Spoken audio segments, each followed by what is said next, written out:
Miyang henerasyon ayaw magpababa ng pamatayanan ng henerasyon ayaw magpababa ng pamantayan.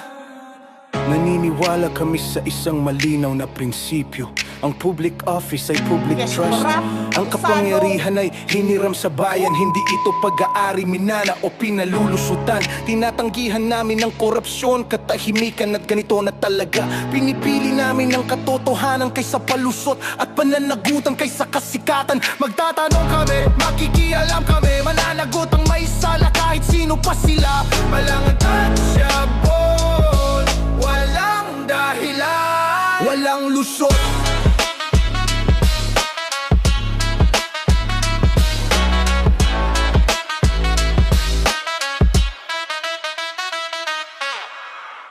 Sa gitna ng patuloy na pagtataas ng presyo ng langis, muling nabubuksan ng mas malalim na usapin tungkol sa direksyon ng bansa, mula sa epekto nito sa ekonomiya hanggang sa isyong may kinalaman sa katotohanan, pananagutan at politika. May mga sektor na nasabing hindi dapat matabunan ng ingay ng politika ang mga tunay na problemang kinakaharap ng mamamayan. Sa halip, kailangan umano ng bukas na diskurso, malinaw na impormasyon at matapang na pagtatanong sa mga isyong may malaking epekto sa publiko.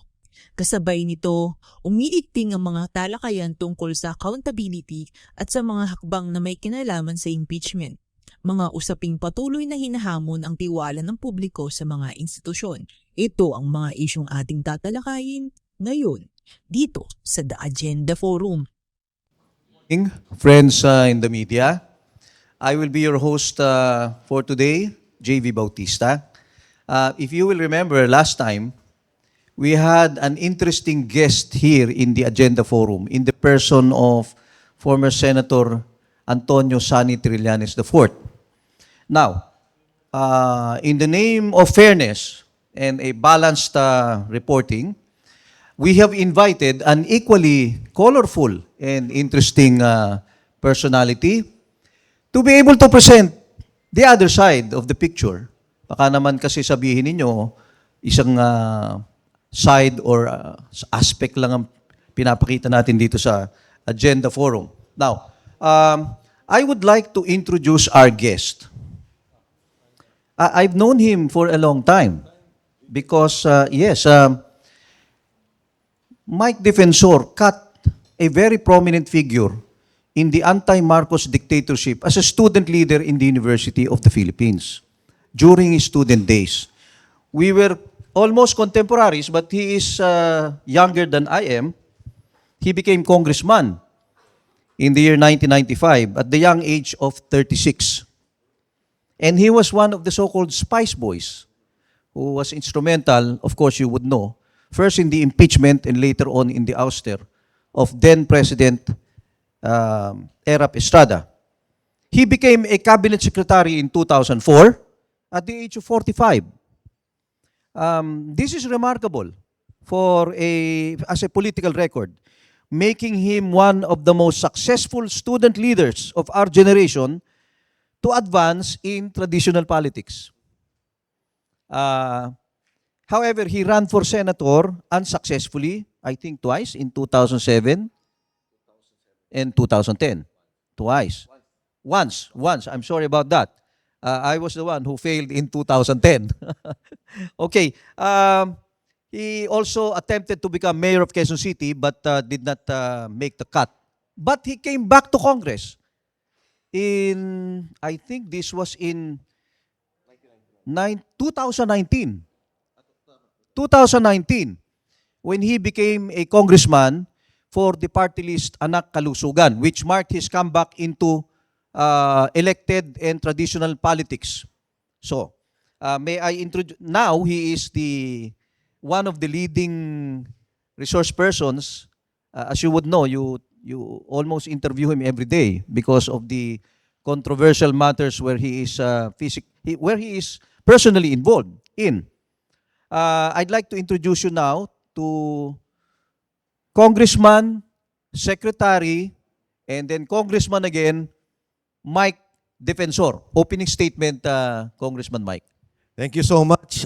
Una po sa lahat, I'd like to thank our good congressman, JV Bautista. Tama po yun. 3 decades ago, magkasama na po kami. Pero actually, kung JV, I was not part of the fight first, yung EDSA 1. Because I was still very young at that time. Pero ano na yun? Yun na yung formative years ko when I entered UP and I became an activist. And one of the leading figures during that time was Congressman JV Bautista. Siya po yung aming abogado pag may problema yung mga estudyante, lalo't na ho sa kilusan ng, sabihin na natin po, mga aktivista during that time. Si Kong JV po was one of the mga shining figures in the activist movement, as he is one of our lawyers and one of the more eloquent leaders of our movement, social movement that time. Pero yung pagkilos po namin, sa tingin ko hindi nahihinto lang nung kami napasok sa gobyerno. It is correct, nung pong kay Erap Estrada, nagkaroon po tayo ng problema noon.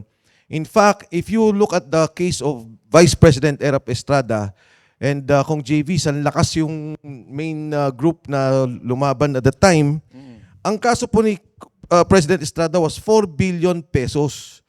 Ang actual case niya dun sa supposed corruption was 150 million pesos. And si Pangulong Estrada, nilitis dito sa ating bansa, dito po ikinulong, dyan po sa veterans where he had a hospital arrest. And then later on, he was convicted and given a pardon by President GMA. Nung si President GMA naman po yung nakulong, ang kaso niya was a 50 million budget of the 360 million intelligence funds of the PCSO. I'm not particular about the case, pero yun po, parang nagkaroon lang ng note si President GMA na something like, okay, GMA, and then for that, yung pong sa maliit na aksyon na yon ay nagkaroon po siya ng kaso, dito po siya nilitis, at again, ikinulong po siya dyan sa may veterans. And later on, yung po ay na-dismiss yung mga kaso sa kanya. Dito sa nakikita natin, una yung kay Pangulong Duterte, si Pangulong Duterte ay ikinulong sa labas ng bansa. Imbis na dito litisin sa Pilipinas, dito nila kasuhan, inilabas nila ng ating bansa. And ako nagtataka kasi nga, bakit mo isasubject ang isang tao, ang isang Pilipino, kung functioning naman yung court mo, kung gumagana ang iyong mga korte, kung merong kang batas. Nakita na natin sa dalawang pangulo yan na nangyari at nagkaroon ng malinaw na paglilitis, bakit dito sa pangulong to, kailangan nilang kidnapin, and I'm using the term state kidnapping, at ilabas ng ating bansa. More importantly, ngayon ko lang nakita kami ni Kong JV, nasa Kongreso, ang ganitong klaseng korupsyon, organisado. Yung leader mo mismo, ang Pangulo ng Republika ng Pilipinas.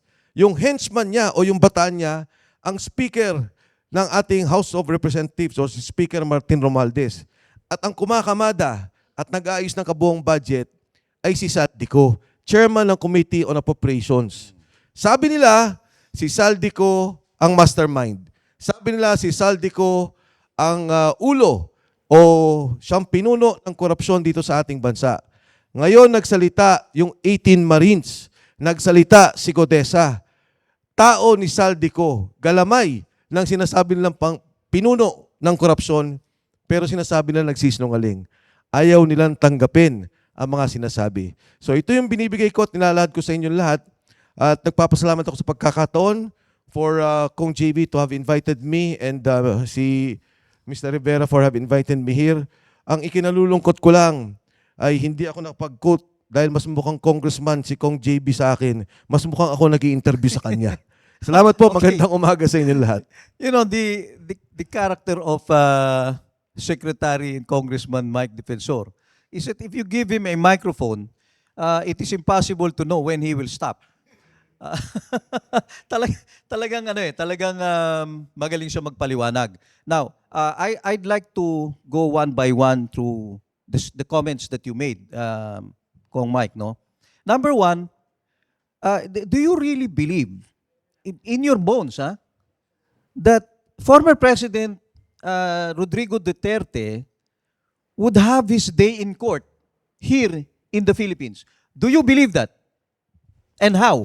Una ho, alam nyo, the administration made a fatal mistake. Sometime November, they conducted their own survey. ang sabi nila, bumabagsak na ang ratings ni Pangulong Duterte, the Duterte family in general, VP Sara in particular. Anong ginawa nila? Inimbitahan nila sa Senado si Pangulong Duterte.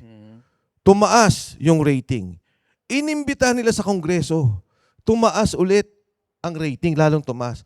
Nung kinidnap nila, lalo pang tumaas. Now the question is, do you believe we will have a fair trial? Yes, because there is already a precedence.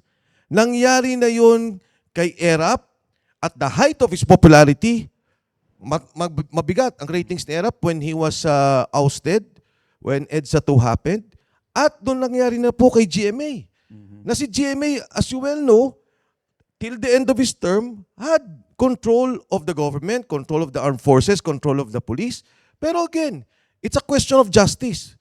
Ang tingin ko, dapat sa ganong sitwasyon, walang politika, walang sinasabing sinong hawak mo, filean nyo ng kaso, ikulong ninyo. Kung nakikita nyo, o talagang ang kaso ay dapat siyang makulong. The difference, however, Mike, is that nobody charged Duterte in the courts here. Is that correct? Wala namang naghabla sa kanya dito eh. And then the next question is, meron bang judge or justice ng Sandigan Bayan? But he was no longer then an official of the land, so most likely RTC na lang yan. Kamukha ni GMA, di ba? RTC lang yung nag-issue ng warrant against GMA, no bail.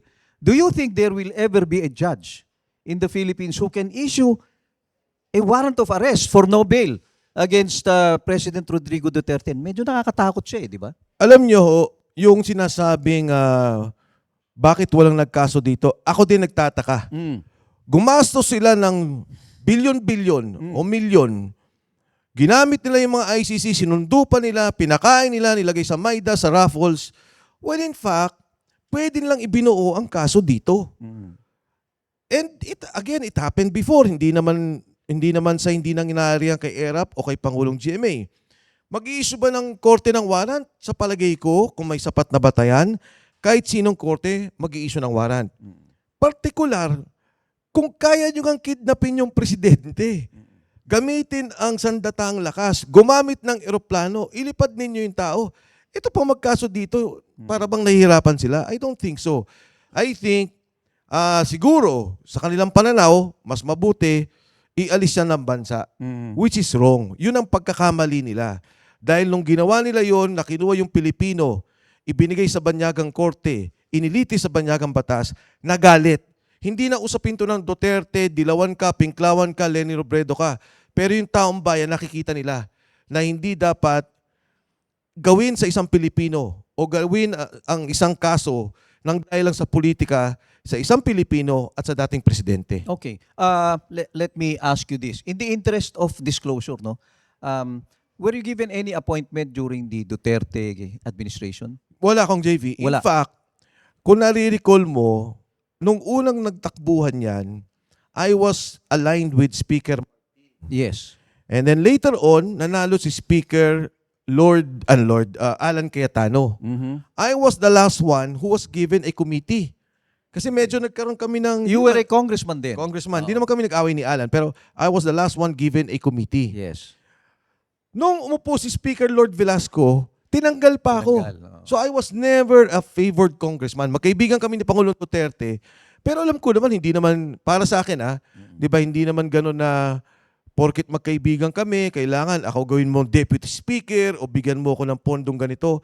It was never like that. Okay, let me pivot now, ha? Kasi, alam mo, we were supposed to have on board also Governor Chavit Singson, eh, no? Pero at the last minute, I think he bowed out. But you're here, so I'd like to thank you so much for this chance that you will be here. My next question to you is, you supported the candidacy of President Bongbong Marcos, di ba, in 2022. So did Manong Chavit. Yes. I think that was something that you had in common. Why are you appearing to be against him now? Not just appearing, you are now against him, di ba? Kasi itong mga actions na ginagawa mo lately could be prejudicial to his administration. Yes. Can you tell us the background, Mike? Well, una kong JV, nung nag-usap kami ni Pangulong Marcos in 2022, ang talagang buong akala ko, at siguro maraming Pilipino, na talagang magkakaroon ng redemption. Aayusin yung kanilang pangalan. Lilinisin kung ano man yung nangyari sa kasaysayan. Kung ano man ang mga sinasabing masama sa kanyang ama. At yun din talaga yung kampanya na huwag nyo namang ikumpara yung anak sa tatay. Parang ganyan din yung linya o naratibo ng kanyang kumpanya. Nagsama sila ni Vice President Inday Sara Duterte at nagkaroon ng unity team. In fact, ang unang interview niya nung Enero, kaming dalawa. Meron kaming programa noon na Point of Order with Congressman Ace Barbers and Congresswoman Lucy Torres. Ang sabi niya, the first interview, gagawin ko sa inyo. The first rally was in Quezon City. Tapos sumunod na sa Nueva Ecija. Where you were one of the sponsors in Quezon City, In right? Quezon City. Kami Oo. po yung nanguna doon. Inayos po namin yun. Pati motorcade, ano? Nangyari to kung actually ayoko talagang pumasok sa politika. Pinapatakbo ko noong 2025 sa isang distrito. Pinapatakbo ko ni Senator Marcoleta sa Sagip Party List. May isa pang party list, sinasabi kung pwede akong tumakbo. Ang sabi ko, ayoko muna, dito muna ako sa pribadong sektor. Nung lumapit si Sergeant Gotesa, inilapit ng taga-UP. Ang sabi niya sa akin, Sek, sabi niya, tingnan mo nga to kasi gusto niyang bigyan ng guidance si Senator Marcoleta, who was then the chairman of the Blue Ribbon Committee. So nag-usap kami ni Sergeant Gotesa. Nagulat ako. Ang laking gulat ko. Tapos binanggit pa niya yung 46 suitcases na naglalaman ng about 40 to 50 million per suitcase. Isang delivery. Ang sabi ko sa kanya, pagka maganda, mag-usap kayo ni Senator Marcoleta, banggitin mo yan sa kanya. So naset ko yung meeting, nagkita kami ni Senator Marcoleta, sabi ko baka gusto mo itong pakinggan. Nung nagkwento si Sergeant Gotesa, sabi ni Senator Marcoleta, baka pwede kang lumabas. Kasi ito na siguro ang huling hearing ng Blue Ribbon Committee at hindi na madidinig yung sasabihin mo. Nung lumabas si Sergeant Gotesa, initially, ang akala ko, pro-protektahan. Dahil meron talaga siya doon na humingi siya ng protective custody, but later on, sabi niya, kaya ko na. Kaya na ng aking mga kasama. Nung una, protected siya. Later on, as I've said, na-detain na siya. At naparitrack na nila yung affidavit. Video pa nila. Kawawa yung tao. I have proof na talagang under duress ginipit si Sergeant Gotesa. Ayoko nang ilabas, baka lalo pa siya mapahamak. Ngayon, nung lumabas na yon, nagsalita na ako, nagsalita si Saldico. Dati nung kay Gotesa, ang sabi ni Gotesa, si Speaker Martin lang. Nung lumabas si Saldico, kinuwento ni Saldi, ito yung delivery ko. And alam mo, Kong JV, ngayon nakakapag-usap pa kami ni Saldico. Lately, hindi. Ang dami niyang kinikwento sa akin. On how the corruption is organized, systemic corruption is organized, at yung pag-deliver niya ng pera. So your open break with the Marcos administration came only when you were introduced to Sergeant Gotesa. Is that right? Yes. Iyon lang. Yes. Prior to that, Tahimik you lang were not ako. critical of the Marcos Well, administration. napapansin ko na. Oo. May mga mali Pero na. hindi ka nagsasalita. Hindi ako nagsasalita. Tahimik lang ako like many other Filipinos. Tayong lahat. Tahimik lang. Pero nung tinira niya lang si Gotesa, yun na, openly. Pero kung Mike, matanong ko lang, do you know where Sergeant Gotesa is right Ang now? huling pagkakalam ko kung JV, ang sabi sa akin ng mga kasama, safe daw siya sa probinsya, sa isang probinsya. Okay. So hindi ko na inalam. Ang sabi nila, okay naman siya. Kasi yun lang naman ang akin eh. Alam mo, syempre, konsensya ko rin. Kaya nga yung 18 Marine, sabi ko, hindi ako papayag na magawa ninyo yung ginawa ninyo kay Gotesa. You have no intention to assist Sergeant Gotesa to come back to the Blue Ribbon Committee to testify. Ang hirap kong JV na i-trigger yon kasi hindi ko alam kung sino nakapaligid sa kanya. Okay. Baka mamaya, kunyari lang, mag-file tayo sa korte Oo. ng writ of amparo or writ of habeas corpus. Baka may matrigger na hindi natin gusto eh. Mas gusto ko ng tahimik na lang. So, for all intents and purposes, yung issue ni Gotesa is now a set-aside issue. Wala na yan. Hindi na yan babalik sa Senado. Sana pabalikin nila at ang dapat pa nilang ipatawag. Ito naman ang galing na to kay Senator Ping Lacson. Siya mismo ang nag-speech nito. Ang sabi niya, yung pera na sinasabi ni Saldico, mali. Yung perang yon ay delivery ni Adrian Bersamin at saka ni Yusek Trigib Olayvar. At ang sabi nila, yun daw ay 8 billion pesos. Okay. Senator Ping ang nagsabi. Mhm. At ngayon ko lang po sasabihin, yung 1.2 billion pesos na kay Yusek Trigib Olayvar pa. Mhm. Alam nyo ho, may dalawa silang armored van nakaparada sa Diamond Hotel. Doon ang delivery, doon ang nag-iipon. Mhm. Nagkataon, gumuli yung issue, kaya po may 1.2 billion pa na nandun na nakatago sa kanya. Okay. Kaya kung JB, hanapin natin to. Alam mo, ako, Sayang yung pera. I will join you there in fairness to you.